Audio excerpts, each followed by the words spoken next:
Mon histoire commence dans l'ombre d'une trahison. Une trahison qui ne vient pas d'un ennemi, mais du sang même qui devait me protéger. C'est l'histoire d'un contrat signé avec des larmes, d'un marché conclu dans la cuisine d'un appartement modeste, là où l'odeur du café matinal se mêlait désormais à celle du désespoir. Je m'appelle Laura. J'avais 10 à 9 ans quand ma mère m'a vendue. Je me souviens de cette journée d'octobre comme si c'était hier. La pluie frappait contre les vitres de notre modeste appartement avec une insistance monotone, comme si elle voulait laver nos fenêtres des secrets qui s'y accumulaient. L'odeur de l'humidité se mêlait à celle de l'anxiété, créant un parfum âcre qui collait aux vêtements, aux rideaux, à la peau. Depuis des mois, je voyais ma mère se flétrir, ses épaules s'affaisser un peu plus chaque jour, sous le poids des dettes qui s'accumulaient comme les feuilles mortes dans la cour. « Laura, assieds-toi. » Sa voix était étrange, trop douce, comme du velours enroulé autour d'une pierre. Je remarquai qu'elle avait mis sa plus belle robe, celle qu'elle réservait d'habitude aux enterrements et aux occasions spéciales. Le contraste entre l'élégance du vêtement et la misère de notre cuisine me serra le cœur. Je me suis assise en face d'elle à la table de la cuisine, celle qui tremblait toujours quand on posait un verre trop fort. Le formica jauni portait les cicatrices de nos repas, les marques de nos vies. Ses mains tremblaient aussi, des mains qui avaient autrefois caressé mes cheveux, essuyé mes larmes, préparé mes repas. Elle a pris les miennes dans les siennes, et j'ai été surprise par leur froideur. Tu sais à quel point la situation est difficile. Elle a détourné le regard, fixant la tache de café sur la nappe, comme si elle y lisait notre avenir. Ton père, s'il était encore là. Sa voix s'est brisée sur ces mots, sur ce fantôme qui hantait toujours nos silences. Je l'ai interrompu, incapable de supporter cette douleur familière. Je cherche du travail, maman. J'ai déposé des candidatures partout, au supermarché, à la bibliothèque, même à l'usine en dehors de la ville. J'avais menti sur mon âge pour certaines, rajeuni pour d'autres, désespérée de trouver quelque chose, n'importe quoi. Elle a secoué la tête, un geste lent et lourd qui semblait lui demander un effort immense. Ce ne sera pas assez, ils vont nous prendre la maison. Tout. Ses yeux se sont posés sur la photo de mon père sur le buffet, son sourire figé dans le temps, ignorant notre présent délabré. J'ai serré ses mains, essayant de réchauffer cette froideur qui m'effrayait. On trouvera une solution. On a toujours trouvé une solution. C'est alors qu'elle a levé les yeux vers moi et j'ai vu quelque chose de nouveau dans son regard. Une résolution froide qui m'a glacée, qui m'a rappelé ces matins d'hiver où le givre recouvre tout, dur et impitoyable.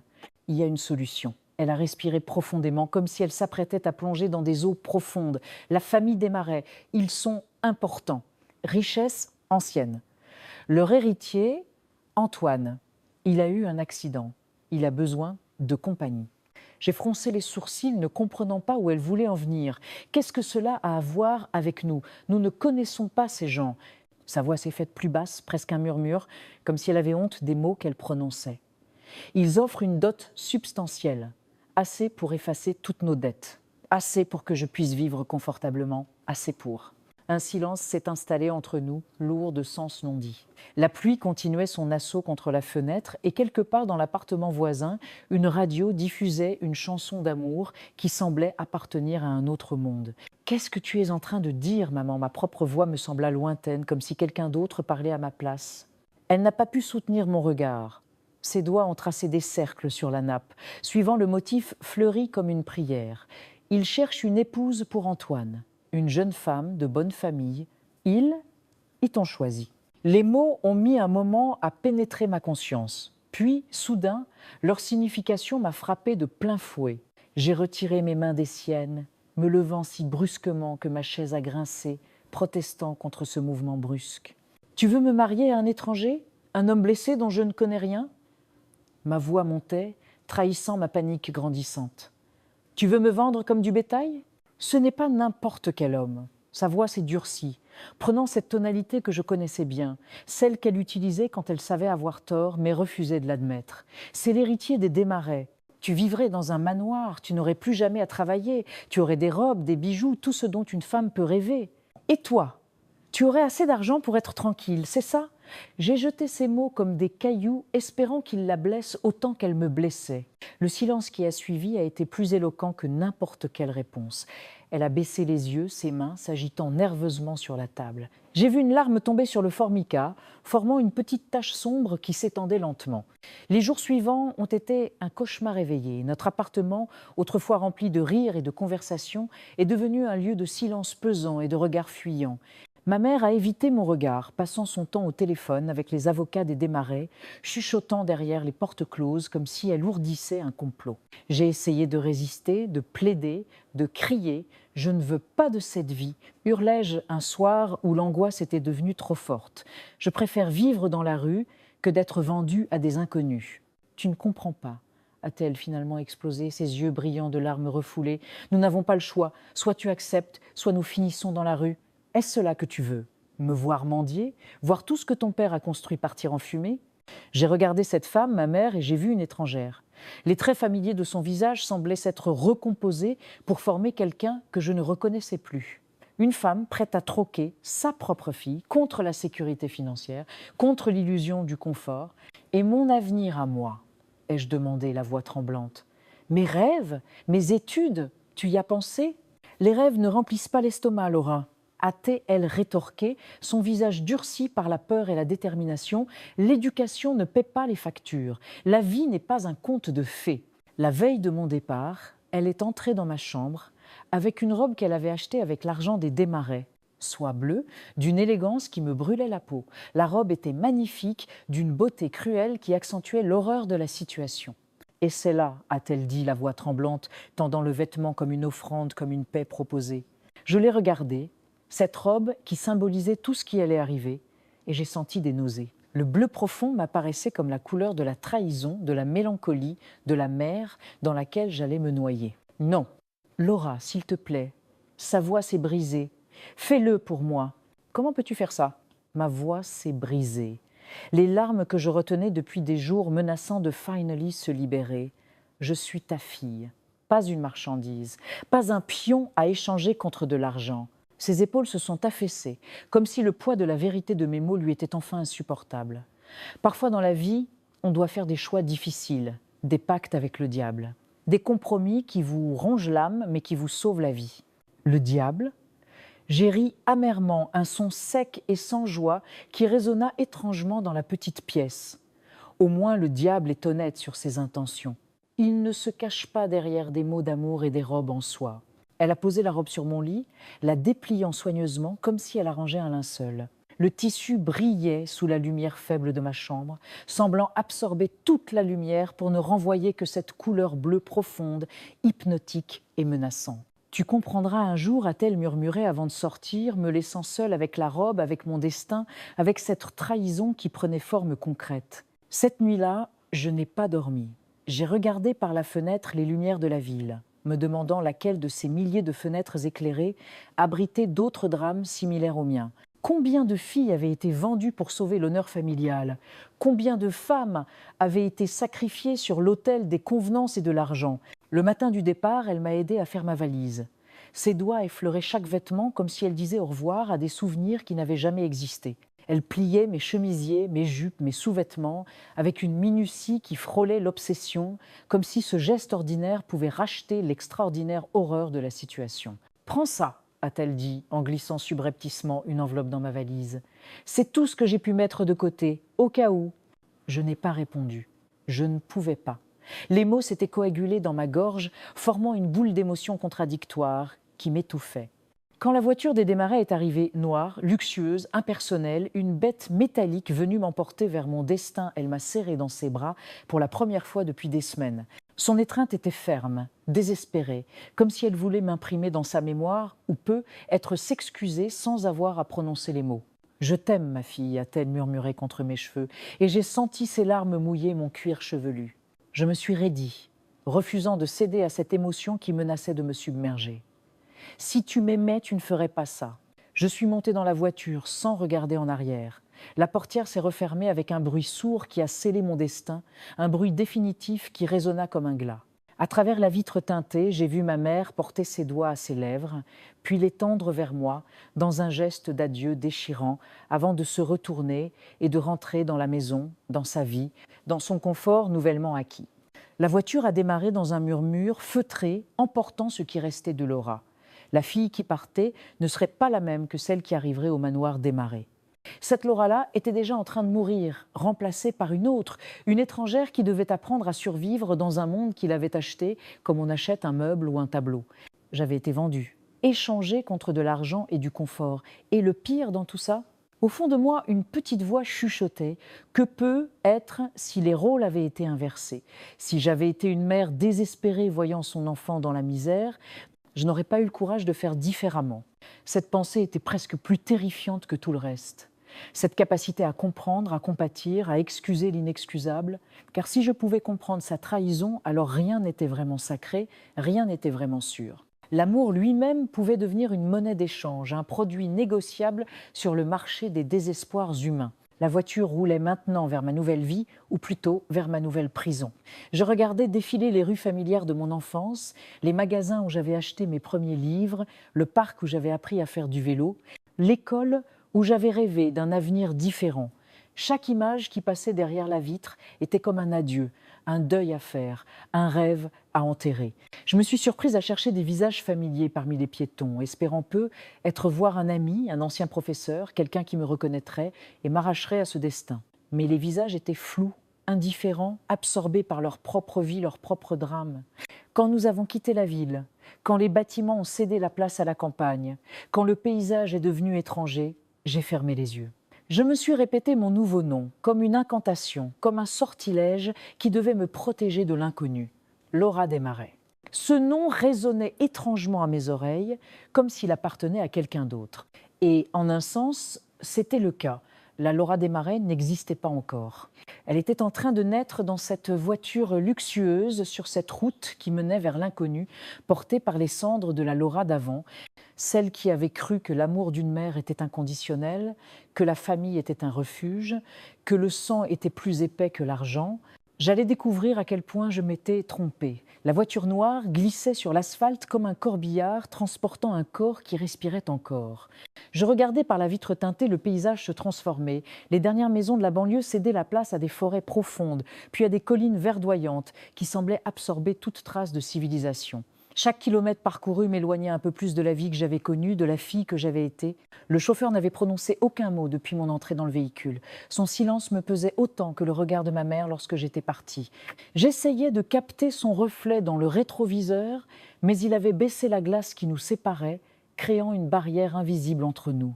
Après 2 heures de route, nous avons commencé à longer un haut mur de pierre qui semblait ne jamais finir. La mousse collée aux pierres millénaires racontait des siècles d'histoire, de secrets enfouis, de vies cloîtrées. Puis les grilles sont apparues, imposantes, ouvragées de ferronneries complexes qui dessinaient des motifs végétaux où se cachaient des visages grotesques. Elles se sont ouvertes dans un grincement sinistre, comme si elles protestaient contre cette intrusion, et j'ai vu le manoir. Le manoir Desmarais se dressait au bout d'une allée de platanes centenaires, une masse de pierres grises qui défiait le ciel.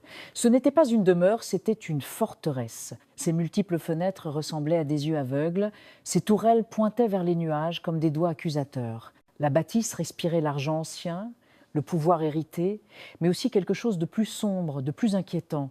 La voiture s'est arrêtée devant un perron de marbre usé par le temps.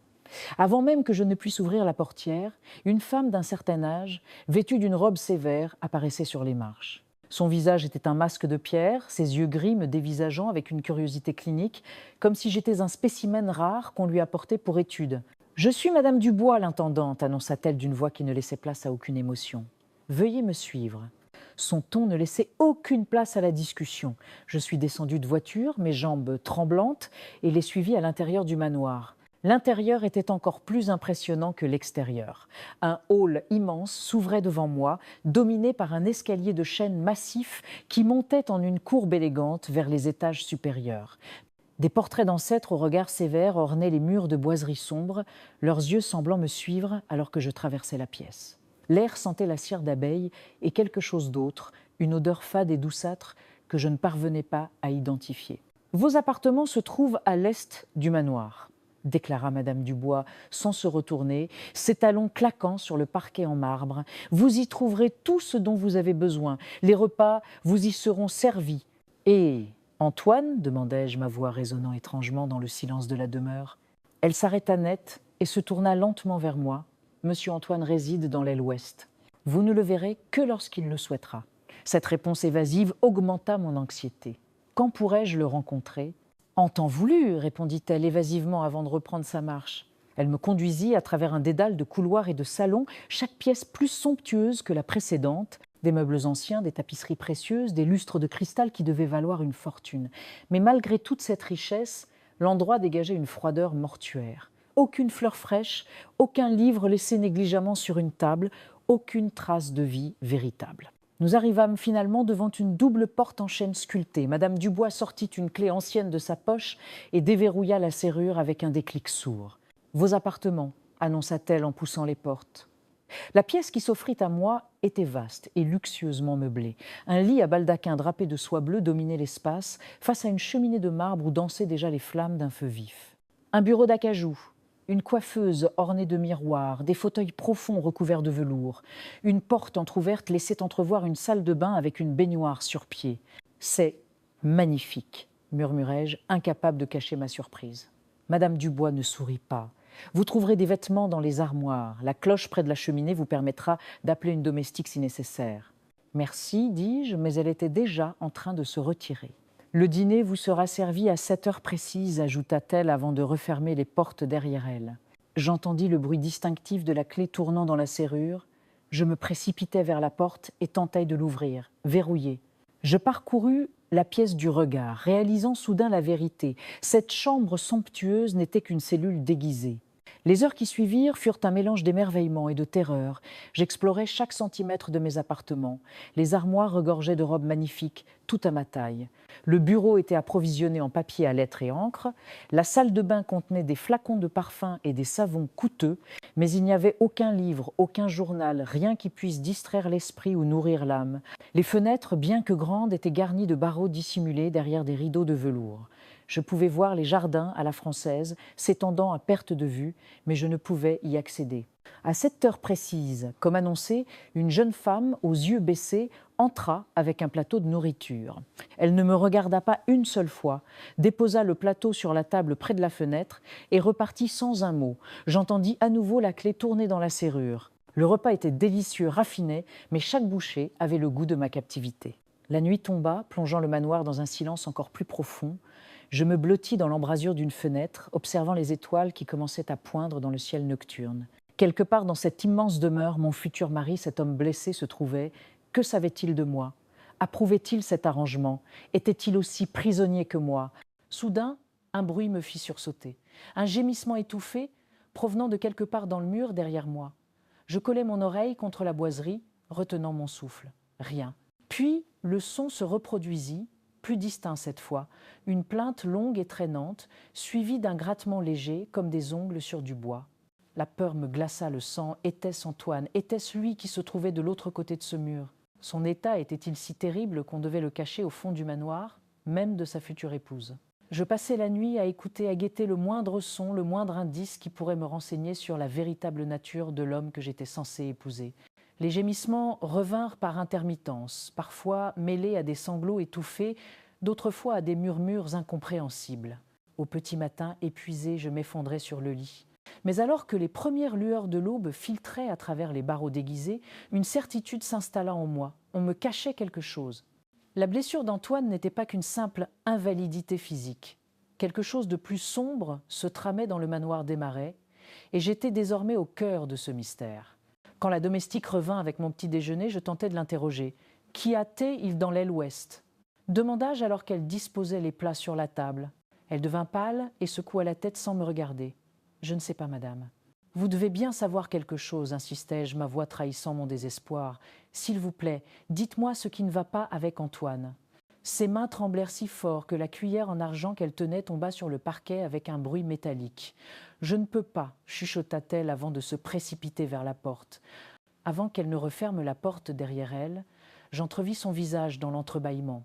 Ses yeux étaient emplis d'une terreur si profonde que mon propre courage faillit m'abandonner.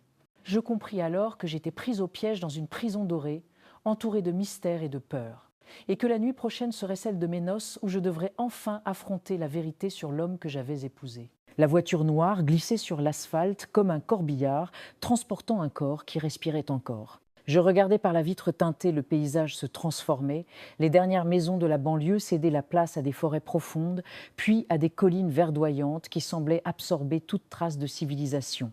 Chaque kilomètre parcouru m'éloignait un peu plus de la vie que j'avais connue, de la fille que j'avais été. Le chauffeur n'avait prononcé aucun mot depuis mon entrée dans le véhicule. Son silence me pesait autant que le regard de ma mère lorsque j'étais partie. J'essayais de capter son reflet dans le rétroviseur, mais il avait baissé la glace qui nous séparait, créant une barrière invisible entre nous. Après 2 heures de route, nous avons commencé à longer un haut mur de pierre qui semblait ne jamais finir. La mousse collée aux pierres millénaires racontait des siècles d'histoire, de secrets enfouis, de vies cloîtrées. Puis les grilles sont apparues, imposantes, ouvragées de ferronneries complexes, qui dessinaient des motifs végétaux où se cachaient des visages grotesques. Elles se sont ouvertes dans un grincement sinistre, comme si elles protestaient contre cette intrusion. Et j'ai vu le manoir. Le manoir démarrait se dresser au bout d'une allée de platanes centenaires, une masse de pierres grises qui défiait le ciel. Ce n'était pas une demeure, c'était une forteresse. Ses multiples fenêtres ressemblaient à des yeux aveugles, ses tourelles pointaient vers les nuages comme des doigts accusateurs. La bâtisse respirait l'argent ancien, le pouvoir hérité, mais aussi quelque chose de plus sombre, de plus inquiétant. La voiture s'est arrêtée devant un perron de marbre usé par le temps. Avant même que je ne puisse ouvrir la portière, une femme d'un certain âge, vêtue d'une robe sévère, apparaissait sur les marches. Son visage était un masque de pierre, ses yeux gris me dévisageant avec une curiosité clinique, comme si j'étais un spécimen rare qu'on lui apportait pour étude. « Je suis Madame Dubois, l'intendante », annonça-t-elle d'une voix qui ne laissait place à aucune émotion. « Veuillez me suivre. » Son ton ne laissait aucune place à la discussion. Je suis descendue de voiture, mes jambes tremblantes, et l'ai suivie à l'intérieur du manoir. L'intérieur était encore plus impressionnant que l'extérieur. Un hall immense s'ouvrait devant moi, dominé par un escalier de chêne massif qui montait en une courbe élégante vers les étages supérieurs. Des portraits d'ancêtres aux regards sévères ornaient les murs de boiseries sombres, leurs yeux semblant me suivre alors que je traversais la pièce. L'air sentait la cire d'abeille et quelque chose d'autre, une odeur fade et douceâtre, que je ne parvenais pas à identifier. « Vos appartements se trouvent à l'est du manoir », déclara Madame Dubois, sans se retourner, ses talons claquant sur le parquet en marbre. « Vous y trouverez tout ce dont vous avez besoin. Les repas vous y seront servis. »« Et, Antoine ?» demandai-je, ma voix résonnant étrangement dans le silence de la demeure. Elle s'arrêta net et se tourna lentement vers moi. « Monsieur Antoine réside dans l'aile ouest. Vous ne le verrez que lorsqu'il le souhaitera. » Cette réponse évasive augmenta mon anxiété. Quand pourrais-je le rencontrer ? En temps voulu, répondit-elle évasivement avant de reprendre sa marche. Elle me conduisit à travers un dédale de couloirs et de salons, chaque pièce plus somptueuse que la précédente. Des meubles anciens, des tapisseries précieuses, des lustres de cristal qui devaient valoir une fortune. Mais malgré toute cette richesse, l'endroit dégageait une froideur mortuaire. Aucune fleur fraîche, aucun livre laissé négligemment sur une table, aucune trace de vie véritable. Nous arrivâmes finalement devant une double porte en chêne sculptée. Madame Dubois sortit une clé ancienne de sa poche et déverrouilla la serrure avec un déclic sourd. « Vos appartements », annonça-t-elle en poussant les portes. La pièce qui s'offrit à moi était vaste et luxueusement meublée.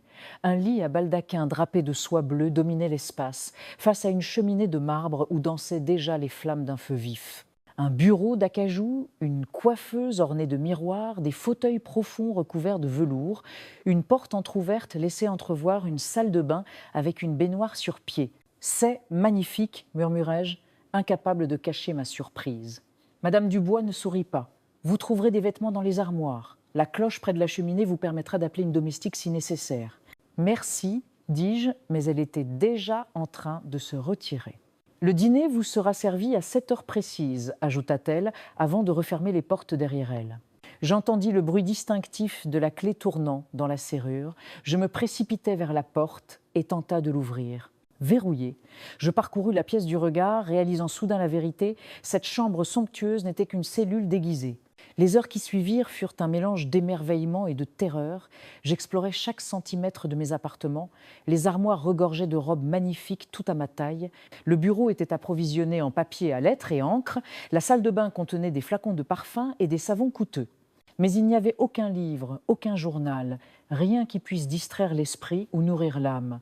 Les fenêtres, bien que grandes, étaient garnies de barreaux dissimulés derrière des rideaux de velours. Je pouvais voir les jardins à la française s'étendant à perte de vue, mais je ne pouvais y accéder. À cette heure précise, comme annoncé, une jeune femme aux yeux baissés entra avec un plateau de nourriture. Elle ne me regarda pas une seule fois, déposa le plateau sur la table près de la fenêtre et repartit sans un mot. J'entendis à nouveau la clé tourner dans la serrure. Le repas était délicieux, raffiné, mais chaque bouchée avait le goût de ma captivité. La nuit tomba, plongeant le manoir dans un silence encore plus profond. Je me blottis dans l'embrasure d'une fenêtre, observant les étoiles qui commençaient à poindre dans le ciel nocturne. Quelque part dans cette immense demeure, mon futur mari, cet homme blessé, se trouvait.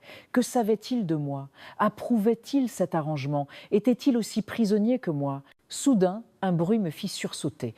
Un gémissement étouffé, provenant de quelque part dans le mur derrière moi. Je collai mon oreille contre la boiserie, retenant mon souffle. Rien. Puis le son se reproduisit. Plus distinct cette fois, une plainte longue et traînante suivie d'un grattement léger, comme des ongles sur du bois.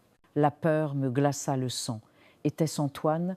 Était-ce lui qui se trouvait de l'autre côté de ce mur? Son état était-il si terrible qu'on devait le cacher au fond du manoir, même de sa future épouse? Je passais la nuit à écouter, à guetter le moindre son, le moindre indice qui pourrait me renseigner sur la véritable nature de l'homme que j'étais censée épouser. Les gémissements revinrent par intermittence, parfois mêlés à des sanglots étouffés, d'autres fois à des murmures incompréhensibles. Au petit matin, épuisé, je m'effondrais sur le lit. Mais alors que les premières lueurs de l'aube filtraient à travers les barreaux déguisés, une certitude s'installa en moi, on me cachait quelque chose.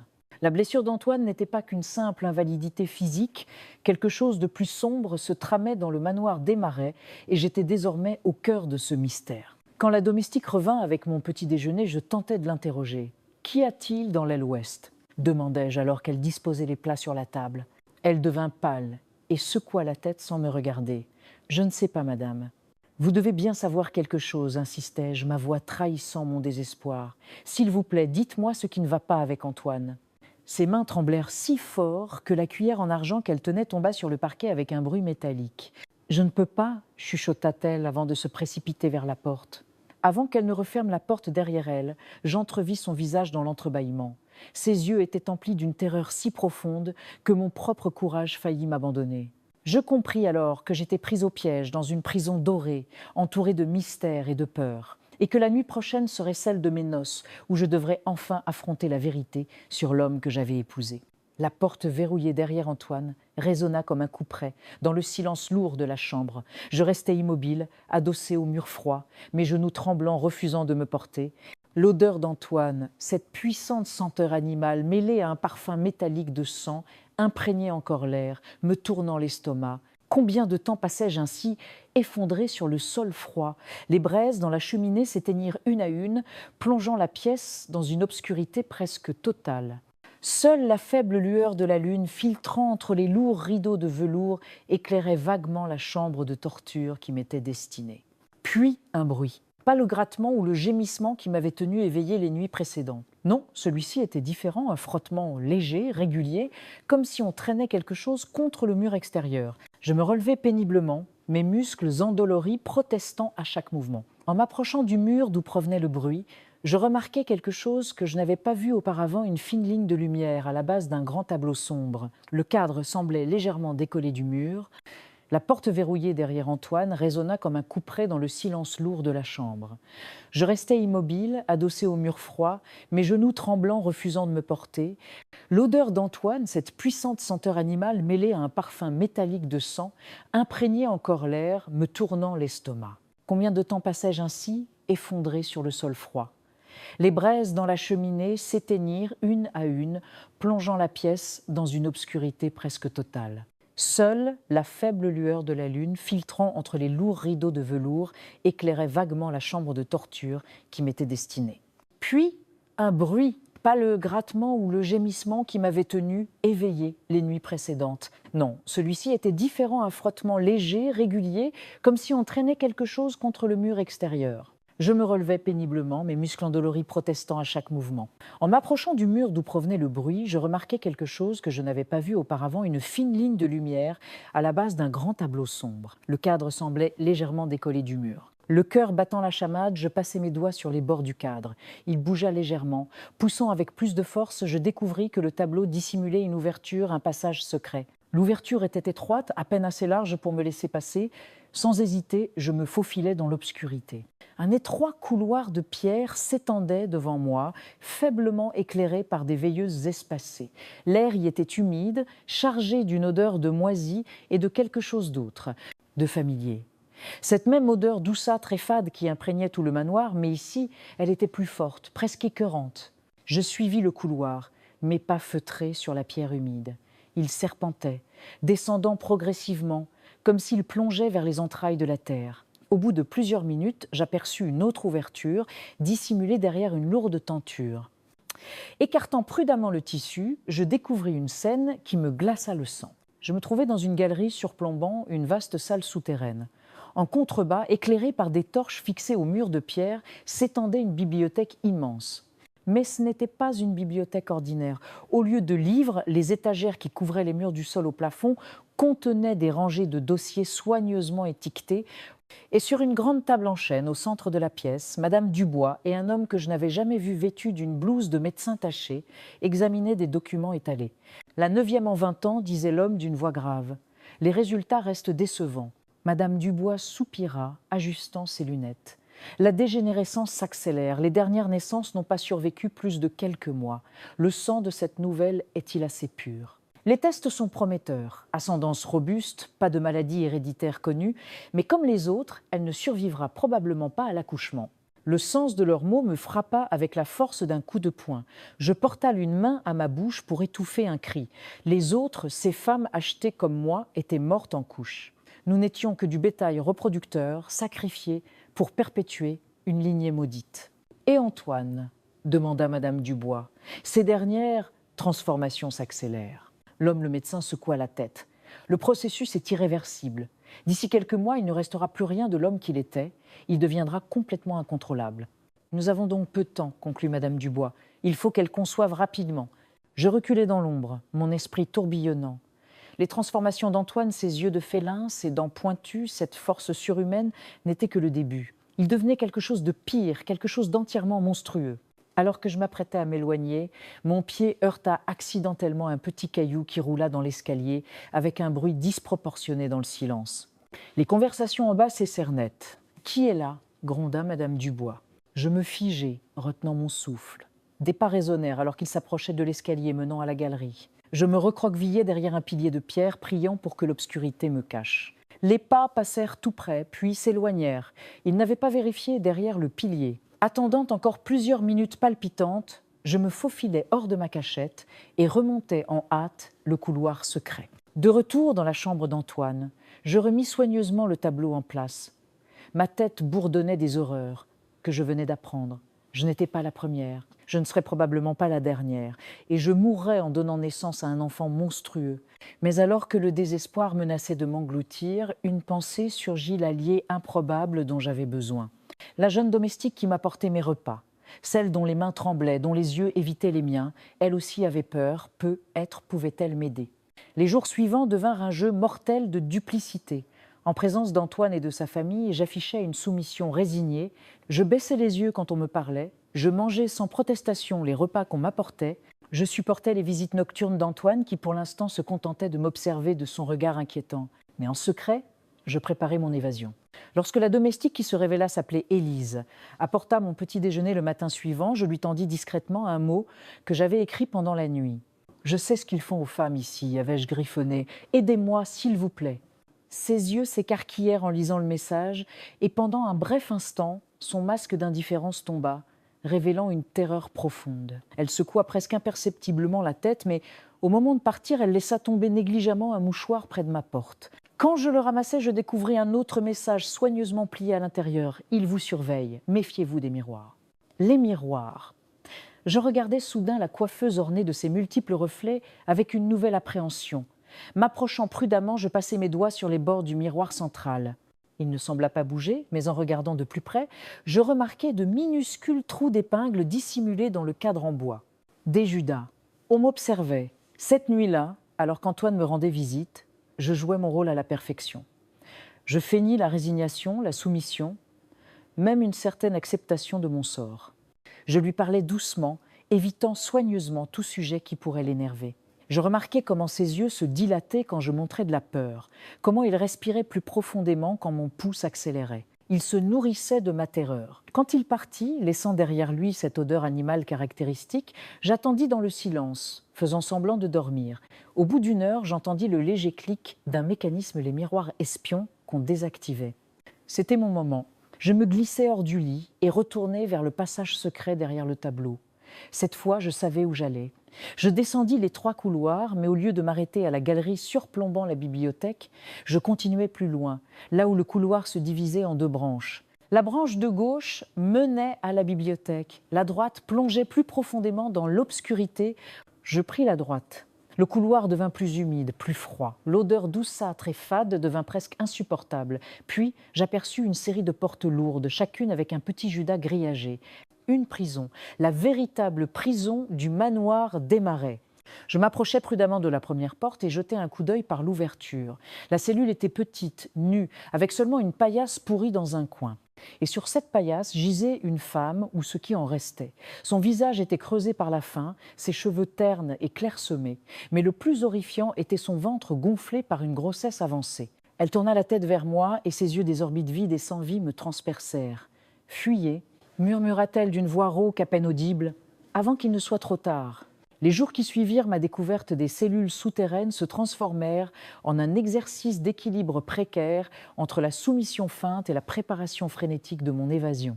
Chaque geste, chaque expression, chaque mot était soigneusement calculé pour maintenir l'illusion de ma résignation tout en avançant secrètement vers la liberté.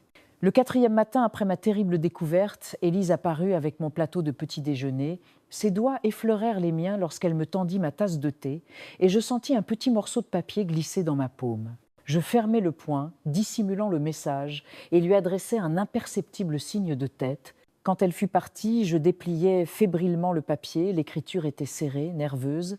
Il prévoit la cérémonie de consommation pour demain soir. Après.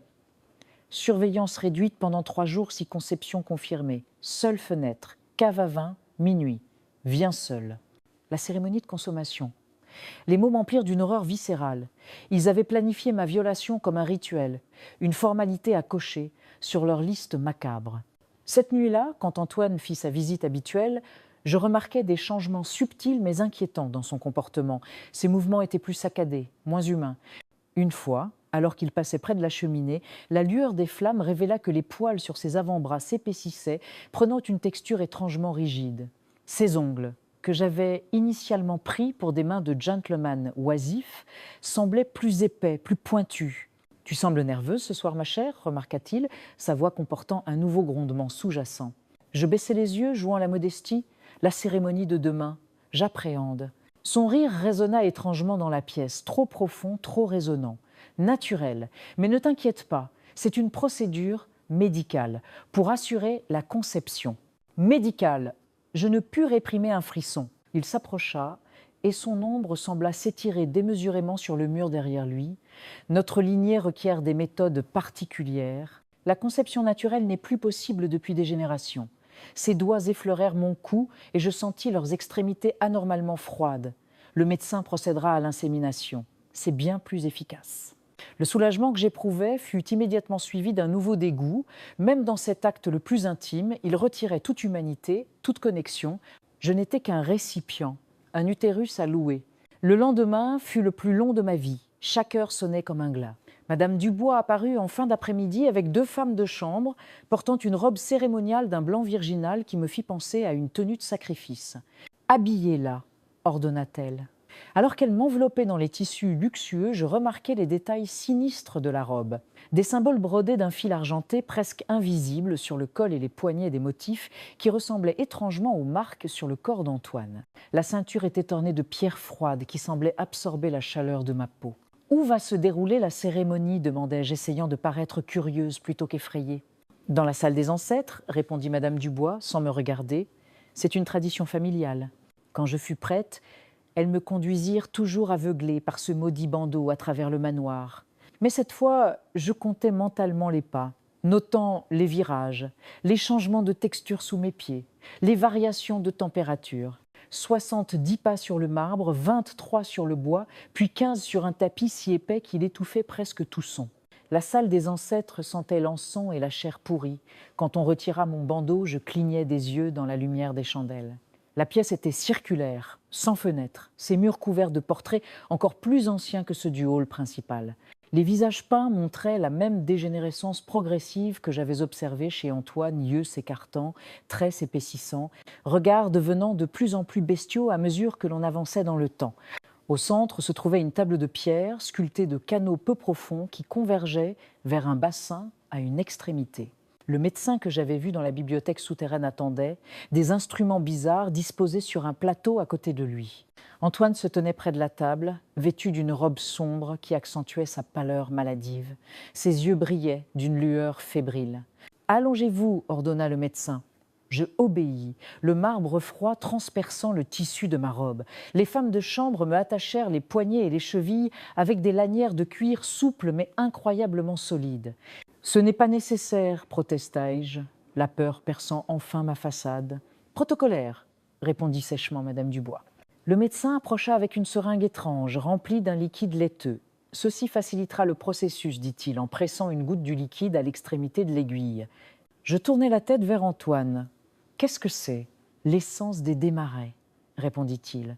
Et son sourire révéla que ses canines étaient maintenant visiblement plus longues pour assurer que l'enfant nous ressemble. La panique me submergea. Il n'essayait pas seulement de me faire concevoir, il tentait de modifier ma progéniture, de l'infecter avec leur malédiction. Alors que le médecin approchait l'aiguille de mon bras, un vacarme soudain retentit quelque part dans le manoir, le bruit distinctif de verre brisé, suivi d'un cri étouffé. Tous les regards se tournèrent vers la porte. « Qu'est-ce que » commença Madame Dubois. Le bruit se reproduisit, plus proche cette fois. Puis les lumières vacillèrent et s'éteignirent, plongeant la salle dans une obscurité presque totale, seulement rompue par la lueur tremblante des quelques bougies qui n'avaient pas souffert. Dans la confusion, une main se posa sur mon bras et défit rapidement mes liens. « Vite !» murmura une voix que je reconnus celle d'Élise. Je me glissais hors de la table, tandis que des voix s'élevaient dans l'obscurité. « Les lampes ! Quelqu'un a saboté le générateur. » Elle s'échappe. La main d'Élise serra la mienne et elle me tira à travers les ténèbres. Nous nous faufilâmes hors de la salle alors que derrière nous, la voix furieuse d'Antoine rugissait des ordres. « Elle ne peut pas être loin, fermez toutes les issues !» Élise me conduisit à travers un dédale de couloirs que je ne connaissais pas, ses pas sûrs dans l'obscurité familière. Nous descendîmes un escalier étroit, puis un autre, l'air devenant plus humide, plus froid. « Les caves, chuchota-t-elle, il y a un passage derrière les réserves qui mène à l'extérieur. »« Pourquoi faites-vous ça ?» demandai-je tandis que nous courions. « Ma sœur, » répondit-elle simplement, et la douleur dans sa voix en disait plus que tous les discours. « Ils l'ont eue il y a 3 ans. Je suis entrée ici comme domestique pour la retrouver. »« L'avez-vous trouvée ?» Elle s'arrêta un instant, son visage pâle émergeant de l'obscurité. « Oui, dans la 3e cellule, elle est morte en couche le mois dernier. » La révélation me coupa le souffle. Élise risquait tout pour m'aider alors qu'elle avait déjà tout perdu. Nous arrivâmes finalement à une lourde porte de chêne. Élise sortit une clé ancienne, la cave à vin. De l'autre côté se trouve la salle des transformations. Nous devons la traverser pour atteindre le passage secret. La porte s'ouvrit dans un grincement sinistre. L'odeur qui s'en échappa me fit reculer cette même odeur douceâtre et fade, mais ici, elle était tellement concentrée qu'elle en devenait physique, comme un brouillard putride. La salle des transformations n'était pas une salle, mais une série de cages et de dispositifs de contention entourant une table d'opération centrale. Les murs étaient couverts d'étagères contenant des fioles de liquide colorés, des instruments chirurgicaux bizarres et, horreur des bocaux, contenant des spécimens difformes conservés dans du formol. Des fœtus avec des membres supplémentaires, des nourrissons aux traits bestiaux, des organes dont la forme était méconnaissable. « Par ici » murmura Élise, me tirant par le bras. Nous nous faufilâmes entre les cages, certaines assez grandes pour contenir un homme, d'autres si petites qu'elles ne pouvaient abriter qu'un enfant. Sur les murs, des tableaux noirs couverts d'équations complexes et de diagrammes de corps humains modifiés témoignaient des expériences macabres menées dans ce lieu. Soudain, un bruit de pas précipités résonna à l'extérieur de la porte par laquelle nous étions entrés. « Elles sont dans les caves !» cria une voix que je reconnus comme celle de Madame Dubois. Élise me poussa vers une ouverture à peine visible derrière une étagère, remplie de registres poussiéreux. « Le passage, vite !»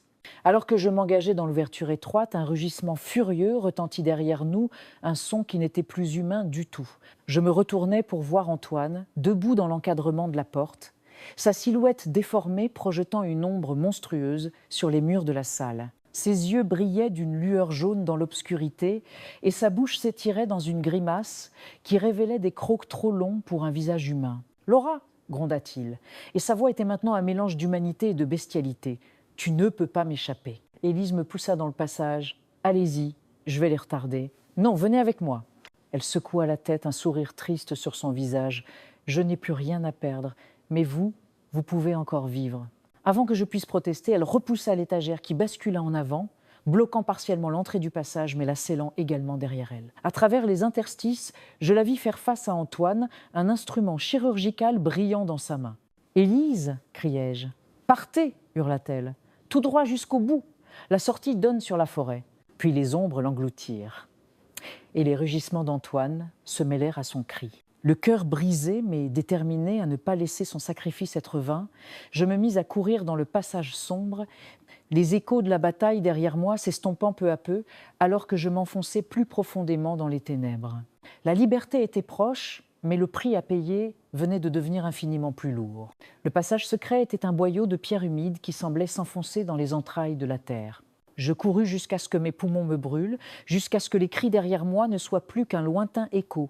La seule lumière venait de mousses phosphorescentes qui tapissaient les murs, donnant à tout une lueur spectrale verdâtre. Je ne sais pas combien de temps je courus ainsi. Des kilomètres, peu être. Le passage serpentait, montait et descendait, mais toujours vers l'avant, toujours plus loin de cet enfer. Puis, soudain, un souffle d'air frais me frappa le visage. Une odeur de terre humide, de feuilles pourries, de liberté. Au bout du tunnel, une grille rouillée marquait la sortie. Elle céda après quelques coups violents de mes poings déjà ensanglantés. Je me retrouvais dans une forêt dense, sous une nuit étoilée. La lune brillait, indifférente à mon drame. Je m'effondrais sur le sol, pleurant toutes les larmes de mon corps, pour Élise, pour les femmes dans les cellules, pour la fille que j'avais été. Mais je ne pouvais pas m'attarder. Je me relevai et me mis à courir à travers bois, guidé seulement par la lune. Je courus toute la nuit, mes pieds nus déchirés par les branches, ma robe en lambeaux. Au petit matin, j'atteignis une route. Une voiture s'arrêta, conduite par une femme d'un certain âge qui me regarda avec une horreur mêlée de pitié. « Mon Dieu, ma pauvre enfant, que vous est-il arrivé ?» Je ne pouvais pas lui dire la vérité.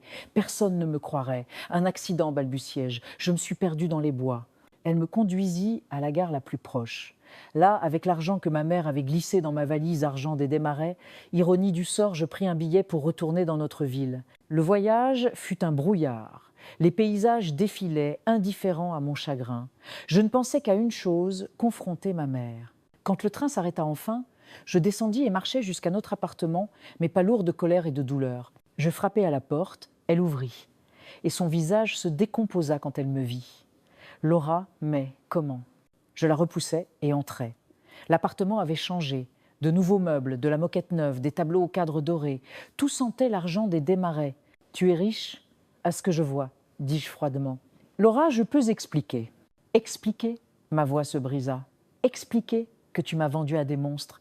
Expliquer que j'étais la 9e, que les autres sont mortes en couches. » Elle devint livide. Je ne savais pas. Ils m'ont dit qu'Antoine était juste et différent. Différent ? Je riais, un rire hystérique. Ils ne sont même pas humains, maman. Ils se transforment en bêtes et tu m'as offert à eux comme du bétail. Elle s'effondra sur une chaise, sanglotant.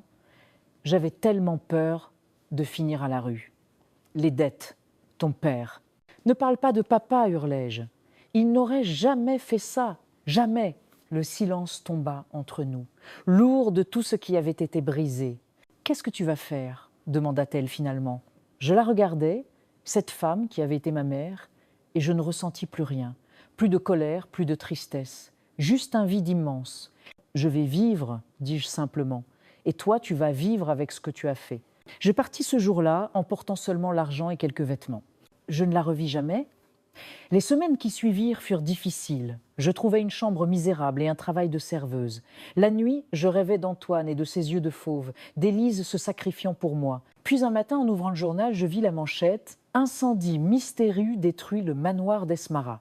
Aucun survivant ». Je tombai à genoux, pleurant de soulagement et de chagrin. Élise avait réussi, d'une manière ou d'une autre. Elle les avait tous fait payer. Le temps passa. Je repris mes études, devins avocate. Je me spécialisais dans la défense des femmes victimes de violences, utilisant mon expérience pour aider celles qui, comme moi, avaient été trahies par ceux qui étaient censés les protéger. Des années plus tard, je reçus une lettre d'un notaire. Ma mère était morte, me laissant tout ce qui restait de sa fortune. Je donnais tout à des associations d'aide aux femmes battues. Aujourd'hui, je me tiens devant la grille rouillée de ce qui fut le manoir d'Aimarais.